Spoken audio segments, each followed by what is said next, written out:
Anne Romanoff sur Europe 1. Comme 9 millions de Français, j'ai regardé Emmanuel Macron sur TF1. Il était beau. Il était content de lui. On aurait dit que Jupiter était sorti de sa propre cuisse.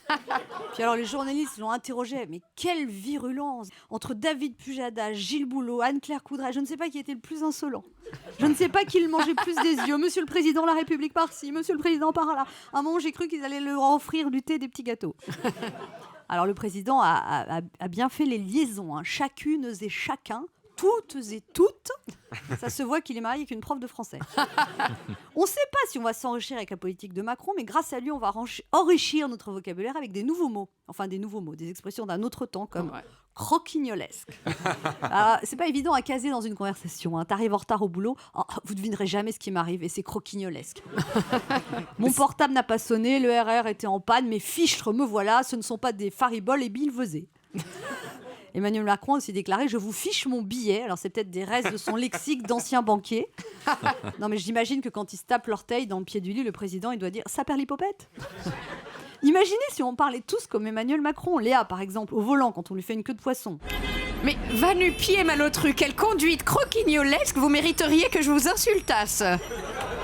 Avouez que c'est quand même plus élégant que... Mais va te faire, espèce de...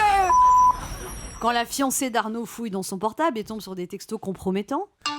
C'est qui cette Déborah qui t'appelle, mon cœur ? Mamie, ce sont des billevesées, des balivernes. Je ne connais pas cette pimprenelle qui doit être une affabulatrice. Ma machine à parchemin portatif a dû être ensorcelée, je ne vois que ça. D'ailleurs, je ne sais pas si vous êtes au courant, maintenant on ne dit plus riche, hein, on dit premier de cordée. Moi, mon nouveau mec est premier de cordée. La preuve, il a un stylo Montblanc. Avec la suppression de l'ISF, c'est des mousquetons en or qui vont pouvoir se payer les montagnards du 440. C'est vrai qu'il y a eu avalanche de cadeaux fiscaux. Il y avait des signes. Hein. Déjà, au défilé du 14 juillet, le président suivait les blindés. Non, jeudi soir, c'était le grand retour médiatique de Marine Le Pen. La dernière fois qu'on l'avait vue à la télé, c'était pendant le débat de l'entre-deux tours, hein, quand elle nous avait expliqué qu'il fallait sortir de l'euro pour revenir au franc tout en rétablissant les culs.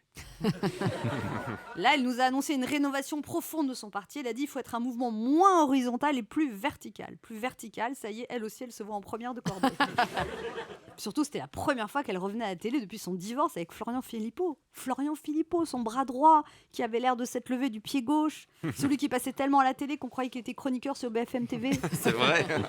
Jeudi soir, fini la dédiabolisation inspirée par ce gauchiste de Philippot. Non, retour aux fondamentaux, à savoir la sécurité, l'émigration, la France et aussi l'immigration, la sécurité en France.